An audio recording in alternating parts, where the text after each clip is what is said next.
Boa noite a todos.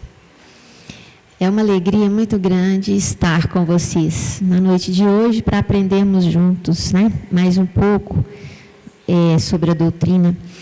É muito importante que vocês nos ajudem participando, trazendo as perguntas. Os companheiros estão nas laterais com o papel, caneta e se alguém desejar, né, fazer alguma pergunta, basta levantar a mão para que eles conduzam, então, o papel e a caneta para vocês poderem participar. Né? Boa noite, Márcio. Boa noite, Chile. Boa noite, pessoal. E o meu boa noite foi melhor do que o seu, você viu? Com certeza, mais animado. O frio já está indo embora, né? Já está esquentando. É hora de esquentar também os corações. É com muita alegria que nós estamos aqui. Agradecemos aos internautas também, a todos vocês que compareceram na noite de hoje, né? São pessoas que realmente estão buscando conhecimento, a reforma íntima, né? Buscar aprimorar o conhecimento aí para que a gente possa ir devagar, galgando degraus na evolução, né? Esse é o objetivo da doutrina, educar a alma, para que nós possamos crescer e voltar para Deus melhores do que chegamos. A Chile já vai começar respondendo uma pergunta aqui e fiquem à vontade para vocês fazerem as de vocês, tá ok? Muito bem. Diz aqui, né, na pergunta o seguinte: sou azarada no amor, meus relacionamentos não vão para frente. São traições, abusos, mentiras, descaso e muitas outras coisas que levaram ao fracasso. Será que nesta vida Deus não quer que eu seja feliz? Essa pergunta é muito boa porque representa, às vezes, o momento de muitos de nós, né? Nós vivemos, às vezes, momentos em que olhamos para a vida e pensamos assim: nossa, tudo dá errado, né? Está tudo dando errado, né? Existe um espírito muito iluminado que nos trouxe uma obra maravilhosa, e quando eu falo uma obra, eu falo vários livros, através de Divaldo Pereira Franco, que é Joana de Ângeles. Joana de Ângeles tem vários livros que abordam temas da psicologia. Né? E quando eu vejo uma série de problemas se sucederem na minha vida, a primeira coisa que eu preciso avaliar é até que ponto existe ali a minha contribuição para que as coisas corram por um caminho que não é o desejado. Porque evidentemente que os problemas que surgem na nossa vida, eles têm um objetivo. Disse Jesus para nós, quando esteve aqui na terra, que nenhuma folha cai da árvore sem que o Pai o saiba. Ou seja, tudo que acontece conosco tem um propósito. Tá?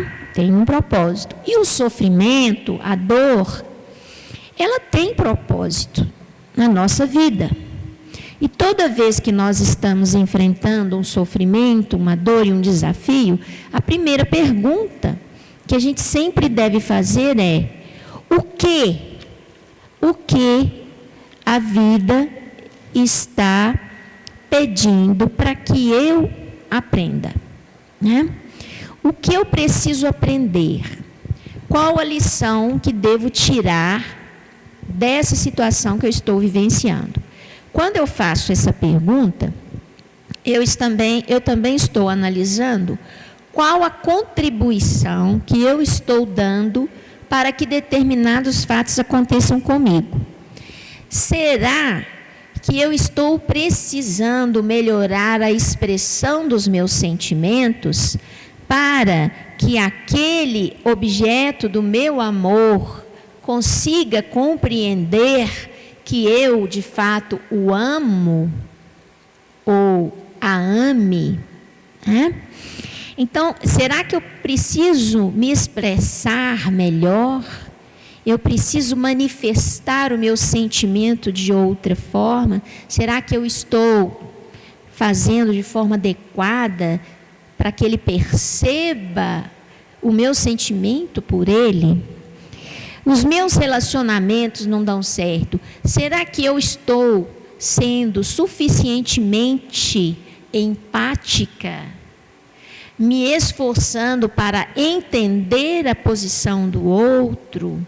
Será que eu estou sendo suficientemente tolerante? Será que eu estou sendo suficientemente respeitosa com o outro, com o que ele traz? Quando eu vejo traições e abusos, né? Será que a minha postura diante daquele objeto do meu amor está uma postura possessiva, uma postura de acorrentar o outro, um amor que não liberta, mas que coloca algemas, que sufoca? Será que eu estou insegura o tempo todo? Ou inseguro o tempo todo? Será que eu sou verdadeiro? Eu sou honesto no que eu penso? Eu troco ideias, eu converso, eu me disponho a conhecer a mente, o coração do outro e mostro o que eu penso? Ou eu sou um verniz, né? Porque a gente se questiona porque os relacionamentos não dão certo, mas nós questionamos o quanto nós estamos realmente empregando devidos esforços para que dê certo, né? Qual a nossa parcela de contribuição, né? Muitas vezes nós exigimos muito do outro e damos pouco de nós mesmos, né? Isso é a primeira pergunta, né? A segunda pergunta, uma vez que eu estou consciente do meu papel nessa vida de relacionamento amoroso, eu sei que eu sou tolerante, eu sou compreensivo, eu escuto o que o outro tem para dizer, eu tenho escrutínio para entender a posição que ele traz, a visão que ele tem da vida, e observar com cuidado. Eu sei que eu faço tudo isso.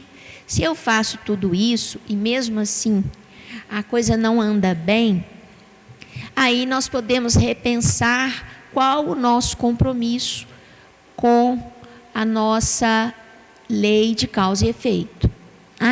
Aí sim, nós podemos remontar ao nosso passado e vasculhar então as possibilidades de desafios que surgem hoje, criados por determinadas escolhas mal direcionadas, mal feitas em reencarnações anteriores. Então, nem tudo pode ser atribuído a uma lei de causa e efeito. Nem tudo é isso, né? Muitas coisas são uma consequência de um posicionamento que nós temos em relação à nossa vida amorosa, que nós precisávamos trabalhar e modificar.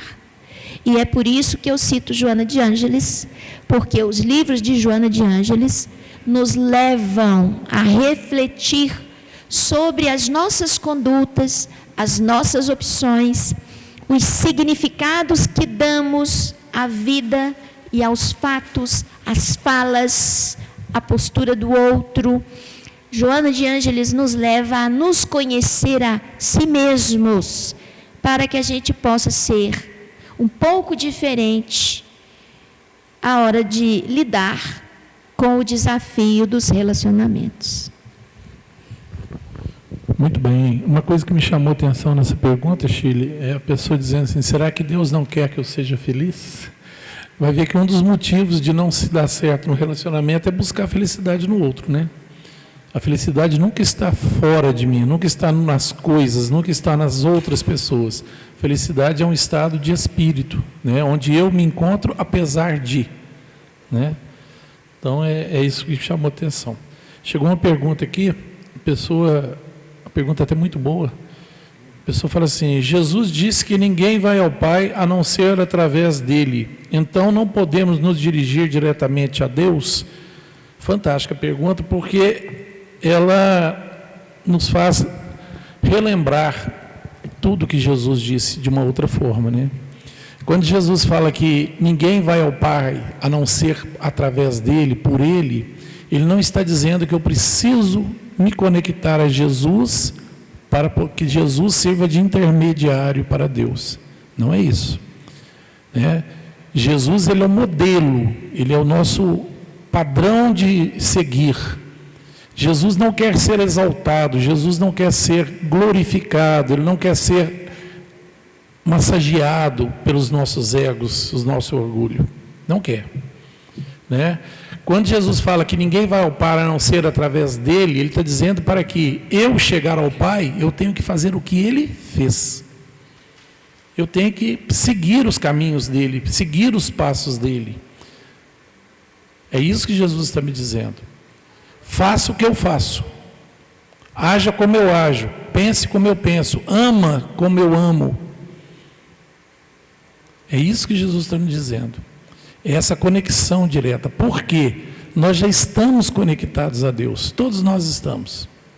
Pode ser o maior bandido do mundo, Deus está com ele. Ele é que não está com Deus, mas Deus está com ele. Ele é filho, filho amado.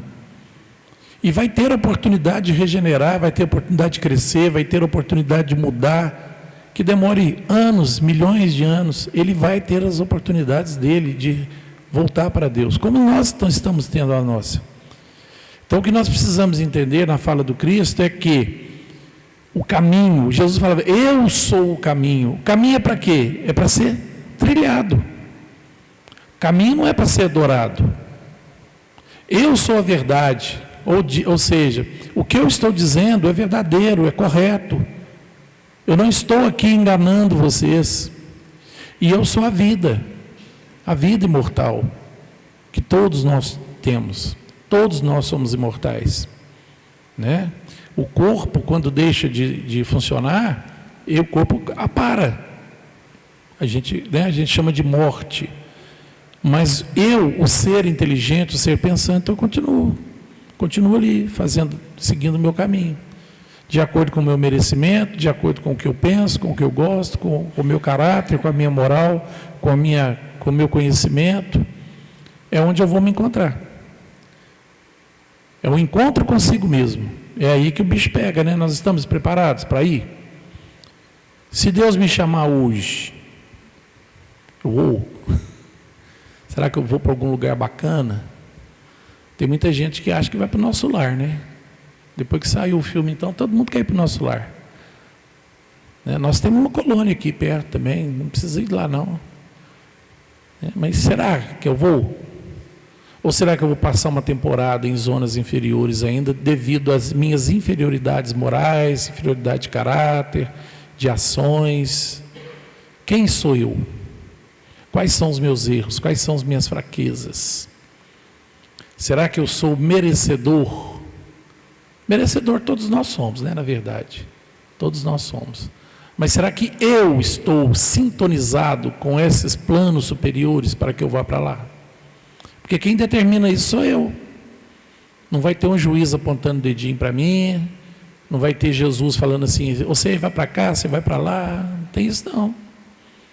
É a minha vibração, é o que eu vibro em matéria de amor, de conhecimento, de prática no bem, é que vai determinar o plano onde eu vou estar depois que eu sair daqui.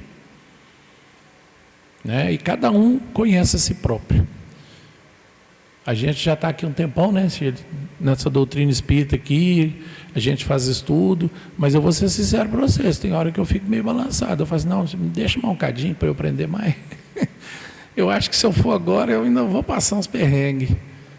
Porque a gente sabe quem a gente é, né? A gente sabe, lá no fundo a gente sabe das nossas inferioridades. Então a gente tem que estar muito atento a isso. Então, seguir Jesus é fazer o que Ele fez. Através do Cristo, através daquilo que Ele fez, eu também vou fazer. Lembra Paulo de Tarso, depois que ele se converteu, ele fala assim: já não sou eu mais quem vivo, é o Cristo que vive em mim. O que ele estava dizendo? Que aquele Saulo já não existia mais. Aquele Saulo judeu que perseguia os cristãos, não por maldade, mas por ideologia religiosa. Ele achava que estava fazendo bem, ele achava que estava agradando a Deus. Na hora que ele percebeu a grandeza da obra do Cristo, a grandeza desse ser que é Jesus, ele se converteu, ele mudou e realmente fez uma transformação moral muito grande. Então ele passou a viver o que o Cristo vivia. Então ele fala: já não sou eu mais quem vivo, é o Cristo que vive em mim. Lembre-se, Cristo é um estado evolutivo. Jesus foi o homem, Cristo é o estado evolutivo dele. Estado crístico, estado de espírito superior. Paulo estava dizendo assim: hoje eu já me tornei um ser diferente do que eu era, um ser melhor. E é isso que nós temos que aprender a fazer em nós. Deixar que esse Cristo interno que todos nós temos se aflore, para que eu possa também voltar a Deus. Agora, conectar com Deus nós devemos conectar. Aliás, é só com Ele. Vamos pensar. Você é filho de um dono de uma empresa. Você é filho do dono de uma grande empresa. E você trabalha nessa empresa. Se você precisa de alguma coisa dentro da empresa, você vai no gerente e pede ele para conversar com Deus, ou você vai direto no seu pai? Não é mais lógico ir direto no pai? Ele é meu pai, ele me ama, ele gosta de mim, né? Sou filho do dono. Vou direto. Eu não preciso pedir um gerente, um supervisor para fazer isso por mim. Então, se eu sou filho de Deus, filho amado de Deus, para que eu vou precisar de intermediário? Eu vou rezar para um santo aqui, para um anjo ali, pedir um espírito aqui, pedir outro ali, vou pedir a Jesus, a Maria Santíssima. E aí? Vale, lógico que vale. Eles estão ali para ajudar também, né? Mas se eu posso ir direto nele, eu vou. Não é assim?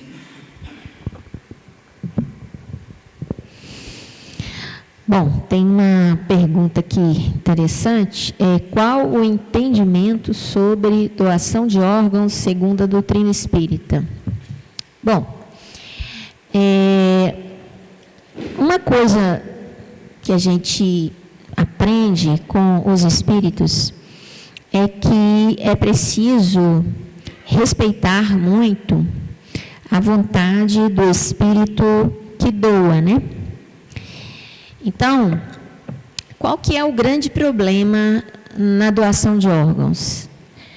O grande problema que a gente teria na doação de órgãos é se o espírito que habita o corpo doador não concorda, né, em doar o órgão. Esse seria o grande problema, né? Porque a doação de órgão, quando feita e com o desejo e o consentimento daquele que doa, ela é feita com muita tranquilidade e a espiritualidade auxilia para que não haja repercussão no corpo espiritual, tá? Entretanto, quando há, muitas vezes, a transferência de um órgão sem o desejo daquele que no momento habita aquele corpo, né, que está fazendo aquela transferência de órgão e o espírito que o habita não concorda, isso pode trazer alguma repercussão para esse espírito, algum tipo de desequilíbrio, simplesmente pelo fato de não concordar, né?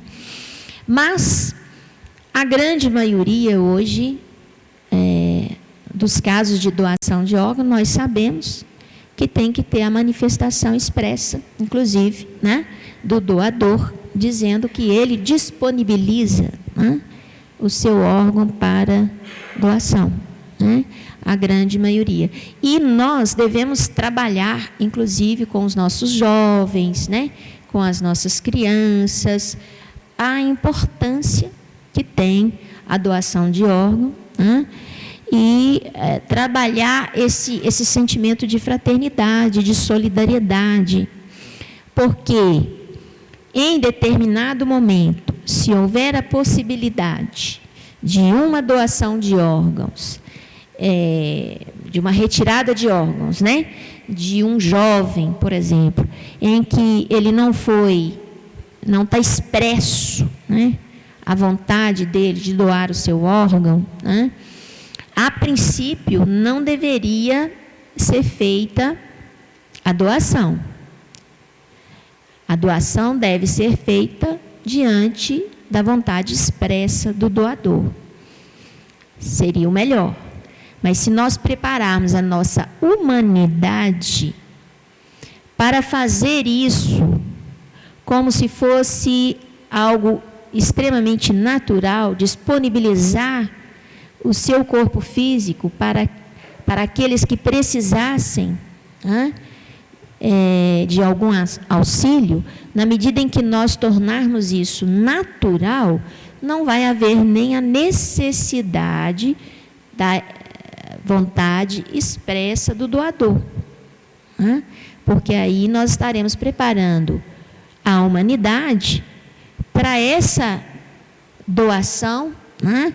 Sem que traga nenhum tipo de repercussão emocional para o espírito, porque ele vai concordar naturalmente com aquilo e vai sentir-se útil em servir, né? Quando a pessoa faz a doação, existe uma frase que diz: o amor cobre a multidão dos pecados, né? Então, esse gesto é um gesto amoroso, de entrega, né? Daquilo que era muito pessoal, né? Esse gesto de entrega, ele permite à espiritualidade auxiliar prontamente esse doador no seu corpo espiritual. Eu não sei se eu consegui esclarecer. Não, consegui sim. Eu sou doador universal, eu já manifestei. Que o dia que eu for embora para arrancar o que quiser e dar para os outros. Eu não vou usar mais. Né? Vai ficar ali apodrecendo na terra. Deixa outro usar, o que tem?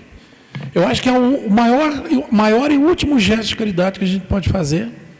Né? É dar a oportunidade para uma outra pessoa ter mais vida. Se já que a minha já acabou, e o que eu tenho, que me serviu tão bem, pode servir a outra pessoa, que vai com Deus. Que Deus abençoe. Tem gente que fala assim: eu não dou não, porque eu tenho medo de doar córnea e chegar cego. Eu falei: meu filho, os bichos vão comer seu olho. De qualquer forma, vai ficar seguindo. Não existe isso. Exatamente, porque a criatura, ela precisa ser conscientizada que esse gesto de amor não tem repercussão no seu corpo espiritual. Dizem os amigos espirituais que aqueles que doam com amor os órgãos, do outro lado, o órgão doado no perispírito fica iluminado. Ele brilha. Que foi o último gesto de amor que você conseguiu fazer enquanto estava aqui. Vamos conscientizar, gente, vamos ajudar os outros a viver. Olha que bondade. Ao que chegar a minha hora, eu quero que outros vivam. Sabe? Mesmo não sabendo que fui eu, vai ter gratidão. Aquela pessoa que me deu esse órgão, que Deus abençoe. Porque você não ia abençoar quem te deu vida, não? Prolongou sua vida um pouco mais? Para que você resgate mais perrengue do passado, né? Mas tem que agradecer. Porque, como realmente sentir e evoluir na graça de Deus? Evolua-me. Facinho, facinho. Como ver a graça de Deus? Para começar, nós todos já estamos na graça de Deus. Todos nós estamos. Em relação a Deus, a mim. Agora, em relação a eu, a Deus, aí a coisa já... Será que eu estou sintonizado com o Pai? Né? Jesus, sempre Jesus. Amar a Deus sobre todas as coisas, com toda a tua força, com todo o teu amor, com toda a sua glória. E amar ao próximo como a ti mesmo.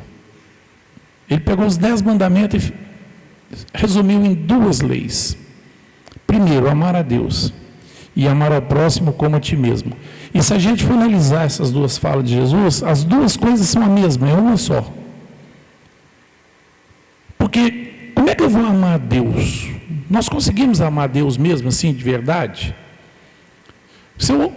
Quem é casado, ou quem tem filhos, quem tem pais, né? A gente sabe, amar uma pessoa que eu conheço, que eu convivo com ela, é muito fácil, né? Amar entre aspas, porque a gente fala que ama, mas na verdade a gente gosta muito. Eu ia falar que eu falei um palavrão aqui. A gente gosta muito. Porque amar mesmo é libertar, é promover a evolução do outro, independente do que ele é, independente do que ele seja. Né? É aquela coisa desapegada, é aquela coisa de querer bem sempre e lutar para o outro ser feliz. Isso é amor. Amor é um estado de sentimento, não é? É um estado de evolução, é um estado de bem-querer. Então, amar a Deus. Eu conheço Deus. Nós, como espíritas bons que somos, eu acredito que cada um aqui é, nós sabemos, nós não acreditamos em Deus, nós sabemos que Ele existe. É diferente. Acreditar é dar um crédito. Saber é conhecer. Né? Saber é conhecer. A fé é quando eu conheço. A crença é quando eu tenho a minha dúvida ali, mas Ele falou, eu vou acreditar. Então nós sabemos que Deus existe. Pela sua obra, por tudo que existe. Nós sabemos que Ele existe. Mas eu não o conheço. A minha mente ainda é muito pequenininha para eu conseguir conceber Deus, conseguir entender, dimensionar. Nós não conseguimos. Então como é que eu vou amar a Deus? Só tem uma forma real da gente amar a Deus. É amando a sua obra. Quando eu começo a amar a obra de Deus, eu estou amando a Deus. E o que é a obra de Deus? Começa primeiro com o meu semelhante, é o próximo. A mim, que sou também obra de Deus, aos animais, às plantas, o planeta, o ar que eu respiro, as águas. Quando eu estou plena sintonia com todo o universo, amo olhar para as estrelas, amo a lua, admiro uma flor, o nascimento, né, de uma nova criatura. Quando eu começo a ver beleza em toda a criação de Deus e começo a perceber a grandeza da obra de Deus, e eu falo assim, gente, que delícia, eu sou parte disso tudo. Aí eu começo a amar a Deus e amar ao próximo como a mim mesmo. Então eu tenho que me amar primeiro, e me amar primeiro é não ser egoísta, não. Egoísmo é quem não divide, é quem não distribui, é quem, né, não auxilia, é aquele que só quer para si. Me amar primeiro é entender que eu preciso estar em equilíbrio com Deus e comigo mesmo. Porque quando eu atinjo esse equilíbrio, eu consigo amar meu próximo como a mim mesmo. Porque se eu não me amo, como é que eu vou amar meu próximo? Se eu sou uma pessoa desequilibrada, se eu sou uma pessoa ciumenta, se eu sou uma pessoa agressiva, se eu sou uma pessoa avarenta, se eu sou uma pessoa egoísta, uma pessoa orgulhosa, uma pessoa vaidosa, uma pessoa infiel, eu vou amar a pessoa com todos os meus defeitos. Eu vou transferir problemas. Mas quando eu estou em equilíbrio, em paz com a minha consciência, em paz com as leis divinas, aí eu consigo amar meu próximo com a mesma qualidade. Olha que bacana. Amar ao próximo como a mim mesmo. Primeiro eu me cuido de mim, para que eu consiga amar com qualidade o meu próximo. Haver em cada pessoa que passa, independente do grau de evolução dela, independente dos erros que ela comete, eu vejo um irmão em crescimento. Eu vejo um irmão em crescimento. E estou pronto a auxiliar. Então, para evoluir para Deus, é isso, essas duas leis. E fazer ao outro aquilo que eu gostaria que ele me fizesse. Gente, tem gente que fala assim, desejar ao outro aquilo que eu gostaria de ter. Não. Desejar é muito fácil. Mas fazer é mais complicado. Porque fazer me pede trabalho, me pede doação, me pede doar-me ao outro. Né? É trabalho. Desejar é muito fácil, desejar que a pessoa seja. Eu te desejo que vocês sejam felizes, mas eu promovo a felicidade de vocês. Quando vocês estão precisando, eu vou lá dar a mão. oferecer um ombro amigo, um pão, uma roupa. Eu vou. Então não é desejar ao outro, não. É fazer ao outro aquilo que eu gostaria que o outro fizesse por mim. Faça isso, que você vai chegar lá. Bom, tem duas perguntas aqui, um pouco relacionadas. A gente vai tentar abordar um pouco das duas. Boa noite. Na visão dos espíritas, existe alguma relação sobre as catástrofes, endemias, pandemias, acidentes da natureza, até mesmo guerras, com relação às mortes de grandes proporções? É possível que Deus poderia fazer algo ou é obra do acaso? Uma pergunta importante, né? E que a gente tem questionado muito, porque nós temos visto aí na nossa terra inúmeros fatos e acontecimentos que vão muito de encontro, né?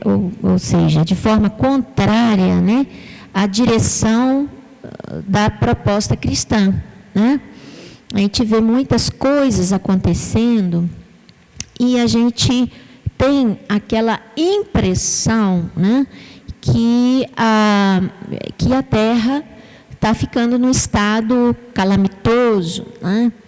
Que está havendo uma degradação social, que está havendo uma degradação moral e que as tragédias estão tomando conta, né? Então, existe, sim, como nós dissemos, existe propósito em tudo que acontece, não só a nível individual, mas também a nível coletivo. Existe propósito, sim. Se você perguntar assim, mas será que a gente consegue entender esses propósitos? Alguns a gente consegue entender, outros certamente vai fugir à nossa compreensão.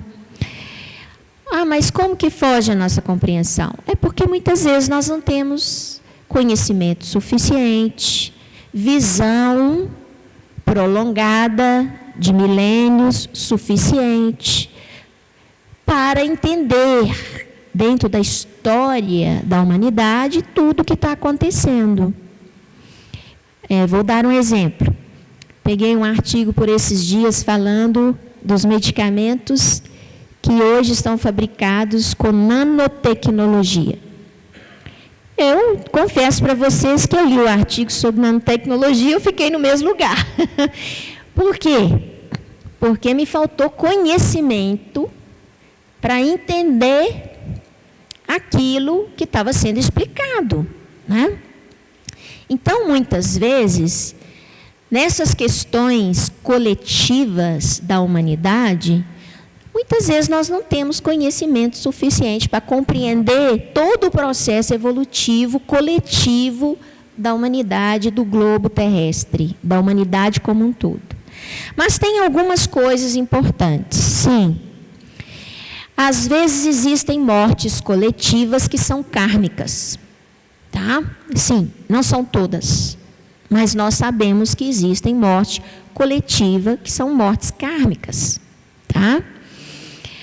Como assim? Aqueles espíritos se reuniram naquele momento para sofrerem um acidente e morrerem todos naquele momento? Exatamente isso. Agora a gente fala assim, mas isso é impossível, né? Isso não tem condição de acontecer. Por quê? Porque nós achamos que a providência divina age nos limites da ação humana. E não é. A providência divina age fora dos nossos limites que somos capazes de agir. Então, às vezes nos foge a compreensão, porque a gente não consegue entender como uma coisa pode acontecer de forma tão coincidente, naquele momento, reunindo aquele grupo de pessoas. Pode acontecer.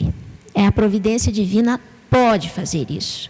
Assim como a providência divina governa vários acontecimentos e fatos, tanto no coletivo quanto no individual, ela pode fazer isso.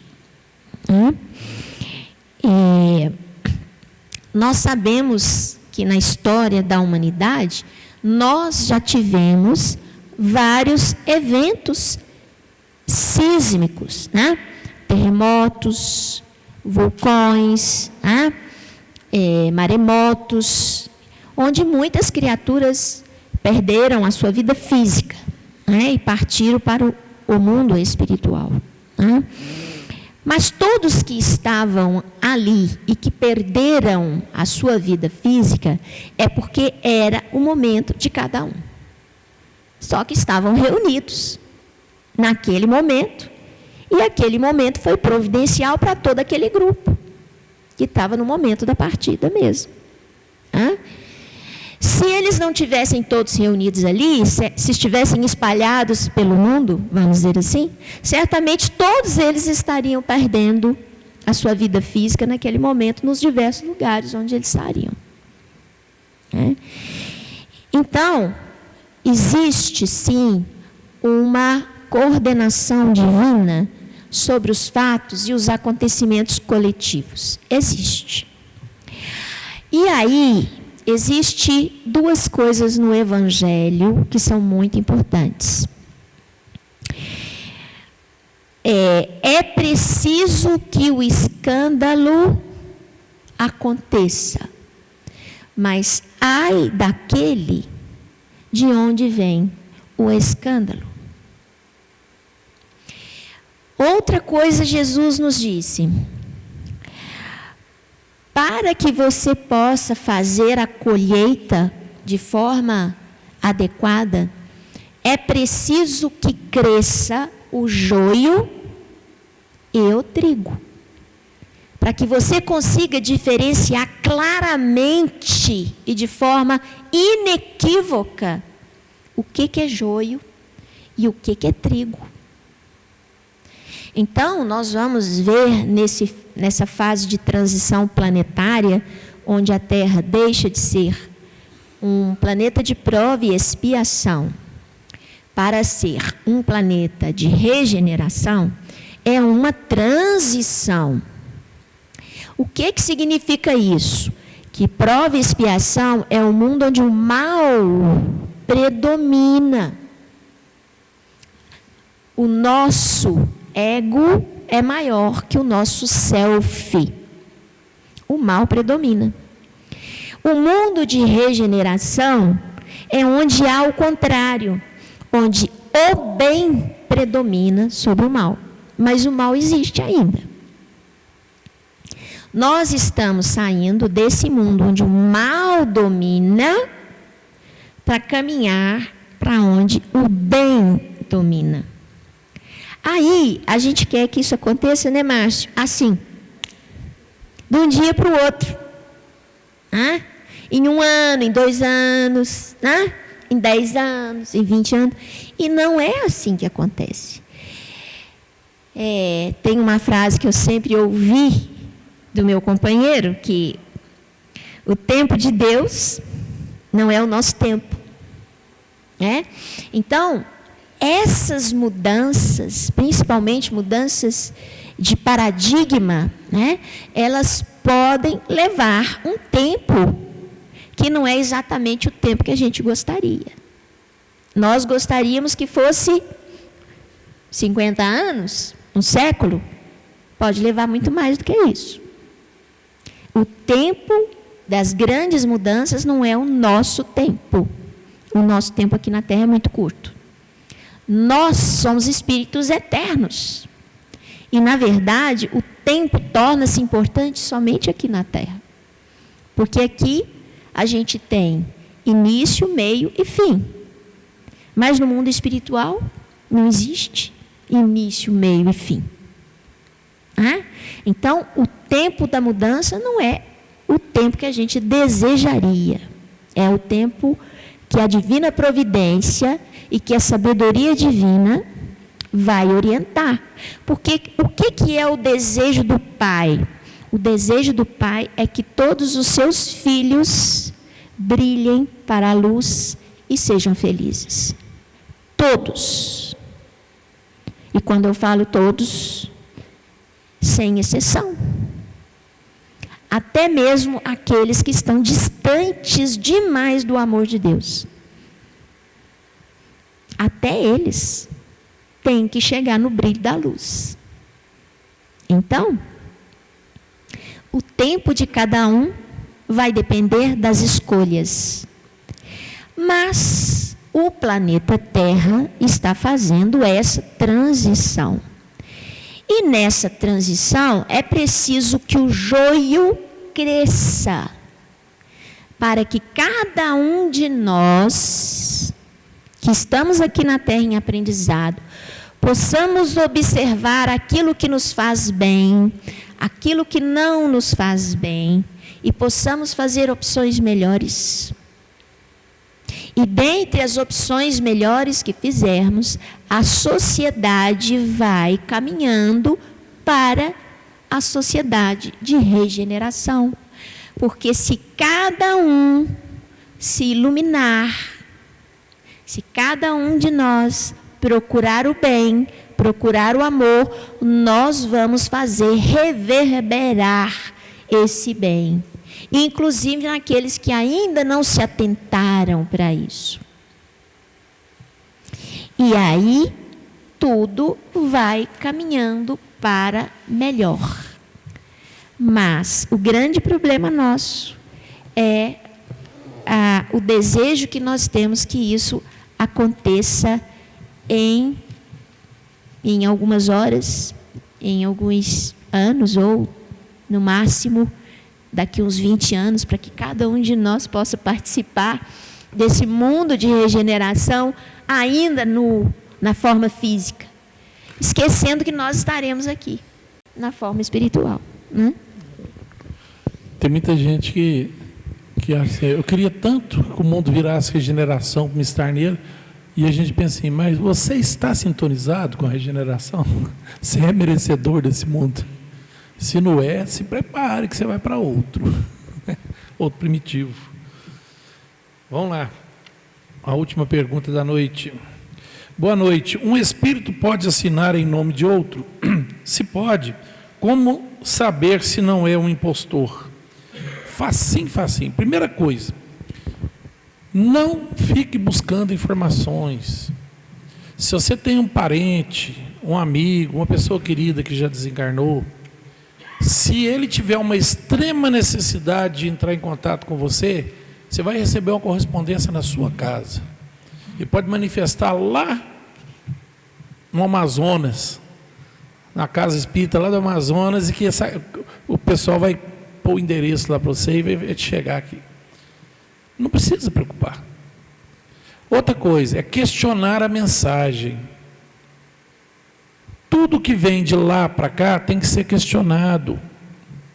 Ah, mas foi na casa tal, foi o médium tal, foi o espírito tal. Não acredite. Questione, busque, leia, releia a mensagem. Eu já recebi um tanto de mensagem, não levei nenhuma em consideração. Nenhuma. Meu pai tem 49 anos que ele desencarnou. Eu tenho 37 anos que eu estou na casa espírita. Nunca recebi uma mensagem dele. E nunca busquei. Se ele tivesse necessidade, teria chegado. E para chegar, tem que vir com detalhes, igual o Chico fazia. Detalhes que os envolvidos em receber aquela mensagem não conhecem a família, não conhecem você, não sabe nada de você, e coloca nuances lá que só você e o desencarnado sabia. Ele vai falar de coisas que só entre vocês dois poderia acontecer, para que dá veracidade na coisa. Espírito zombeteiro, médiuns despreparados, reuniões despreparadas, recebe muita coisa. Enxurradas de cartas, de relatos, mas a gente tem que passar pelo crivo da razão. Nós temos que ler, pensar, ver, questionar. Eu já bati boca com o espírito aqui, uma vez. Ele falou uma coisa, eu falei, não, isso está errado, isso não está na codificação, isso não é cristão que você está falando comigo. Ah, mas não acredito em você. É porque o Espírito não vai... Se ela falar uma coisa errada comigo, eu não vou brigar com ela. Que isso, está doida, Shirley? De onde você tirou isso? Não é assim que a gente faz? Agora, porque é um Espírito manifestando, ele falou, não existe não. Se você vê que não está certo, fala, não aceito, não aceito. Essas cartaszinhas que a gente recebe com coisas genéricas, meu amigo, você está no caminho certo, continue orando, faça isso, faça aquilo, Deus é bom, essas coisas genéricas que todo mundo precisa, sabe? Essas coisas que todos nós sentimos, todos nós passamos por problema de trabalho, problema financeiro, problemas familiares, problema de relacionamento, problema com o filho, com o pai, com a mãe, todo mundo passa por problema, mesma coisa. Aqui, tem ninguém diferente do outro. Todo mundo passa pelas mesmas coisas. Não fique pensando que o seu problema é privilégio seu. É nosso. Todo mundo está aqui pela mesma causa. Então, essas coisinhas genéricas que a gente recebe, obrigado, te agradeço, tal. Esquece aquilo. O dia que vier com uma informação, eu sou seu pai, meu nome é fulano de tal, meu CPF era esse. Você vai lá com... Opa! Como é que esse médico poderia saber? Falou coisas que eu vivi com ele, que só eu e ele sabíamos, e ele está falando ali, aqui, então isso aí tem veracidade. Não acreditem. Não acreditem. Use sempre o crivo da razão, seja sempre crítico, dentro da racionalidade, dentro de uma preponderância, de um equilíbrio, de um bom senso, com educação, mas temos que ser rigorosos na questão de receber e absorver tudo que vem de lá para cá. Porque pode ser coisas do próprio médium, pode ser um espírito zombeteiro, que está se passando por um espírito bom, ou pode ser realmente um espírito bom. Então a gente tem que filtrar. Absorve aquilo que é bom, despreza aquilo que não é, e não acredita em tudo não. Por isso que o primeiro objetivo da doutrina espírita é o conhecimento. Pode ir na cabeça de vocês. Não fique preocupado com a parte mediúnica. Ela é importante? Muito.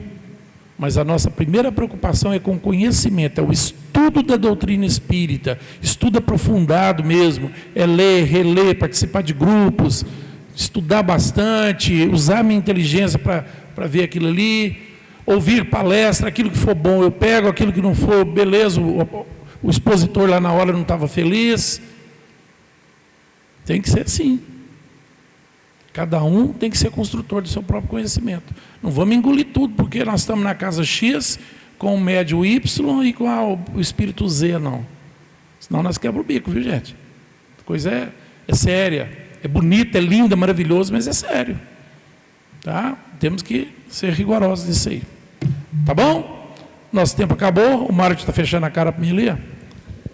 Gente, muito obrigado, fique com Deus. Daqui a pouco tem uma palestra maravilhosa com uma pessoa que eu conheço. Boa noite, gente. Obrigada, viu, pela participação. As perguntas não respondidas serão respondidas na próxima terça.